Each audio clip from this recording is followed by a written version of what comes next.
오늘의 사연 시작하겠습니다. 안녕하세요. 저는 편의점 4개를 운영하고 있습니다. 4군데를 제가 돌아가면서 관리하고 보통은 알바생들이 상주하는 시스템입니다. 2호점 평일 야간 알바가 원래 근처 대학교 학생이었는데 이 친구가 어느 날 군입대 문제로 그만두게 되었습니다. 그래서 새로 알바 고직 공고를 냈고 이게 사건의 시작이 되었습니다. 2호점이 직영점이라 평일 야간은 11,000원인가 줬어야 했던 걸로 기억합니다. 보통은 직영점 평일 야간은 그만둘 때 전임자가 지인에게 넘기는 편인데 이번엔 그러지 못했습니다. 시급이 높으니 생각보다 연락이 많이 왔고 면접을 10명 정도 봤던 걸로 기억하는데 그 중에 23살짜리 키 작은 여자애가 굉장히 의욕이 있어 보였습니다. 지방에서 올라와서 현재는 휴학 중이라는데 부모님 손 벌리는 것도 정도가 있다고 생각해서 지원했다고 했고 그 마인드가 기특해서 기꺼이 그 친구를 뽑았습니다. 처음 한 달 정도는 일을 무난하게 잘했습니다. 편의점을 4개나 굴리니까 알바생 숫자도 꽤 되어서 나름 사장일 합시고 분기별로 알바생들 모아다가 조촐하게 회식을 합니다. 회식일에 봤자 근처에 싸구려 고깃집에서 삼겹살에 소주하는 정도지만요.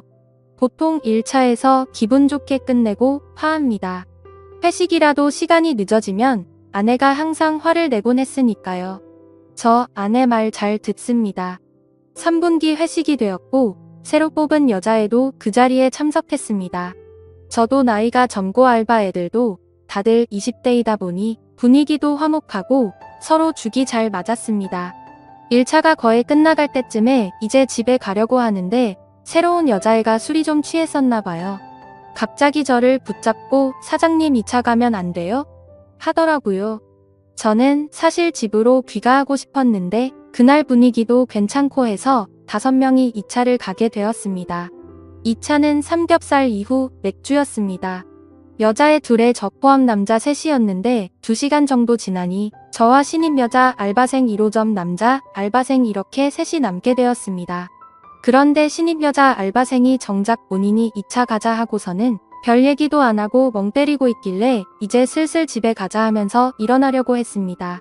아직도 진짜 생생하게 기억나는데 그때 그 신입 무릎에 눈물이 두둑하고 떨어지더니 갑자기 의열하기 시작하는 겁니다. 호프 집에 있는 사람들이 다 저를 쳐다보고 전 너무 당황해서 숙자야 너 갑자기 왜 그래? 하고 물었고 상황 수습을 하려고 최선을 다했습니다. 같이 있던 알바놈도 당황해서 어쩔 줄 몰라 했습니다. 시간이 지나고 조금 진정됐는지 그 신입 여자 알바생이 말을 합니다. 사장님 둘이서만 얘기하고 싶어요. 라고요. 뭔 일인가 싶었지만 순전히 사장으로서 이 상황을 피할 수 없었기에 알았다고 했고 남자 알바생에게 괜찮다며 집으로 돌려보냈습니다. 그리고 얘기해보라며 그 여자애와 맥주 한 잔을 더 하게 되었습니다. 얘기를 하자고 해놓고 여자애가 별말이 없길래 무슨 일인데 그러냐 말을 좀 해봐라 하고 자꾸 부추겼습니다. 제가 성격이 다른 사람들 좀 받아주고 그래서 대학 때부터 이런 식의 여자애들의 고민 상담 같은 게 많았어요. 지금의 아내도 원래 학교 후배인데 이런 식으로 고민 상담하다가 눈 맞아서 연애하다가 결혼까지 했거든요. 제가 잘 구슬리니 썰을 풀기 시작했는데 썰의 내용은 이렇습니다. 동양에서 올라온 학교 선배랑 사귀고 있는데 반동거 상태이며 임신을 해서 어쩔 줄 모르겠다. 사는 게 너무 힘들다. 뭐 이런 내용이었습니다. 일단은 제가 잘 달래고 따뜻하게 위로해주고 무사히 집에 돌려보냈습니다.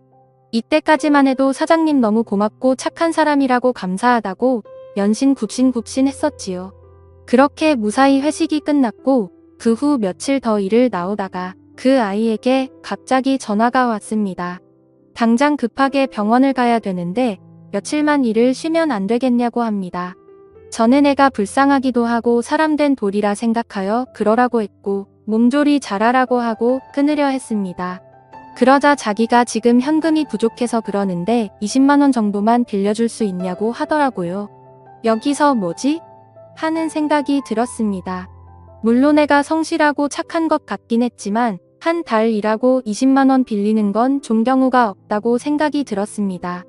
하지만 애가 어차피 어느 학교 무슨 과인지도 알고 있고 민증 사본도 저한테 있는데 20만 원 갖고 사라지진 않겠지라고 생각했네요. 20만 원에 미역국 먹으라고 5만 원 더해서 25만 원 송금해줬습니다. 나 좀 괜찮은 사장인 것 같다고 혼자 뿌듯해했고 3일간 그 여자의 땜빵을 제가 메꿨습니다. 그리고 3일 후부터 이 여자애가 다시 출근했습니다. 다녀와서 연신 감사하다는 말을 연발했고요. 그래서 당시만 해도 저는 솔직히 뿌듯한 마음도 있었습니다. 그런데 이 여자의 두 번째 월급날을 며칠 앞두고 갑자기 문자가 왔습니다. 소송이 접수되었습니다. 전화해서 확인해보니 이 여자애가 문자 그대로 절 고소한 것입니다. 고소 내용은 양육비 및 정신적인 위자료 청구였고 저는 뭔가 착오가 생겼거니 했는데 확인해보니 진짜였습니다. 그때 정말 뒤통수가 띵했습니다. 그 여자애한테 전화하니까 전화는 안 받고 출근도 당연히 안 했습니다. 그야말로 잠수입니다. 정말 당황했지만 바로 대한법률구조공단 찾아가고 지인을 통해 변호사를 선임하고 다른 대응으로 아주 찍소리 못하게 하려 했는데 몇 가지 문제가 있었네요.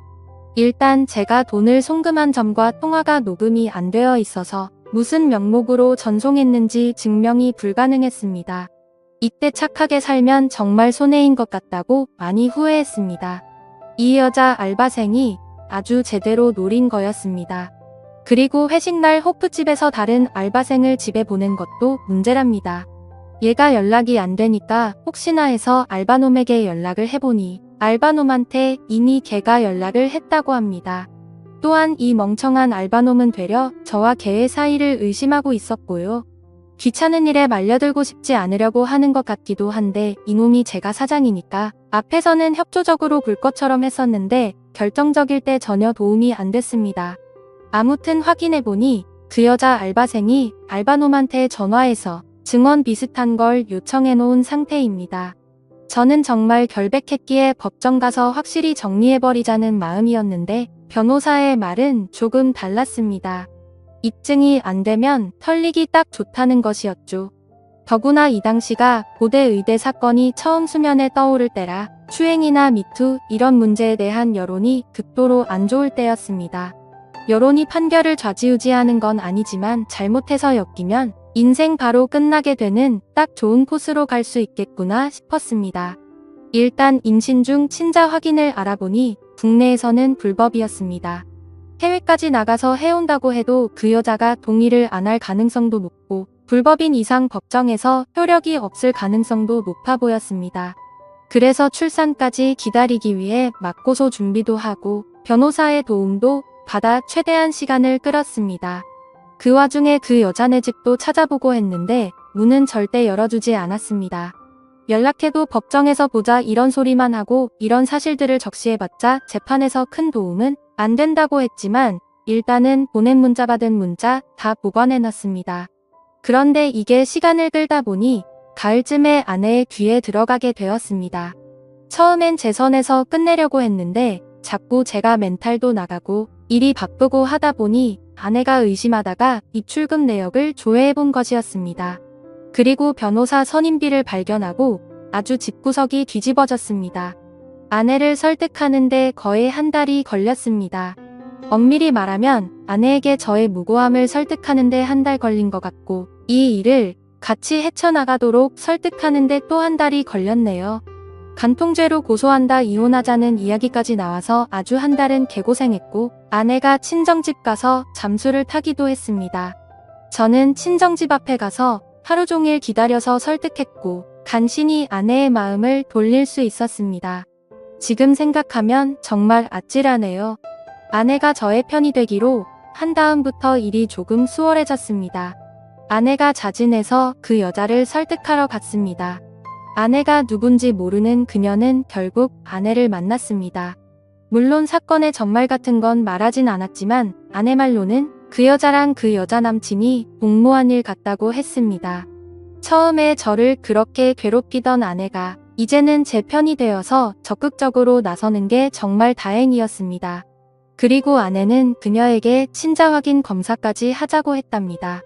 그때부터 그 여자가 좀 겁먹기 시작했는데 결국 협상은 결렬되었고 그녀는 그 이후로 와이프를 만나주지 않게 되었습니다. 아내는 아내대로 뿔이 나서 저를 병원으로 데려가 친자 확인 검사를 준비시켰습니다. 그 여자가 출산을 하면 친자 확인 검사를 하고 바로 승수 후 맞고소하자고 부부끼리 대동단결했습니다. 그러던 와중 아내가 임신을 하게 되었습니다. 임신을 하고 나서 아내의 멘탈은 더욱 강해졌고 오히려 저희 생활은 안정적이 되어갔습니다. 역경이 있으며 부부는 강해지는 것 같네요. 갑자기 11월쯤 그녀에게 청천벽력 같은 연락이 왔습니다. 그 여자가 2주 전에 유산을 했고 지금은 퇴원했다는 겁니다. 이미 태아가 없어져 버린 상태라 친자 확인은 물 건너간 상태고 법정 공방은 점점 미궁으로 빠져들게 되었습니다. 우리 측 변호사도 그때 친자 확인을 피한 것이기 때문에 저에게 상대적으로 유리해졌지만 물증이 날아가 버린 상태이기에 아마 일방적인 승리는 어려울 것이라고 말했습니다. 오히려 합의를 추천했을 정도였고요. 실제로 그때 합의 가능성을 보여주면서 저에게 연락을 해왔습니다. 사태의 국면이 이렇게 흘러가니 아내의 기세도 갑자기 누그러졌습니다. 임신까지 겹쳐 감정 기복 때문에 종종 다투는 일도 생기곤 했고요. 그러던 중 저를 구원할 한 줄기 빛이 내려왔습니다. 친자 확인 검사를 위해 준비한 검사의 결과가 나왔네요. 그리고 저는 무정자증임이 밝혀졌습니다. 기쁨과 동시에 좌절이 동시에 몰려왔죠.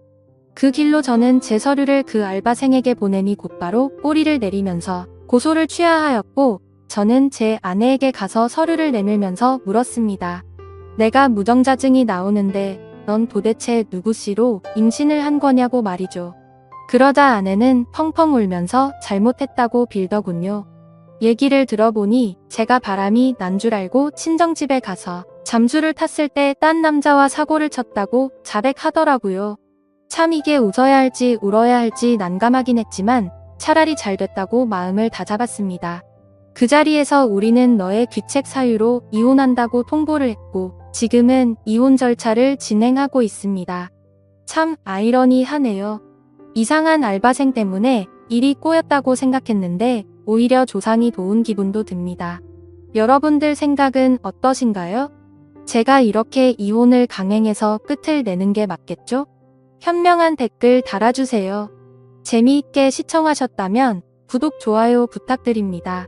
감사합니다.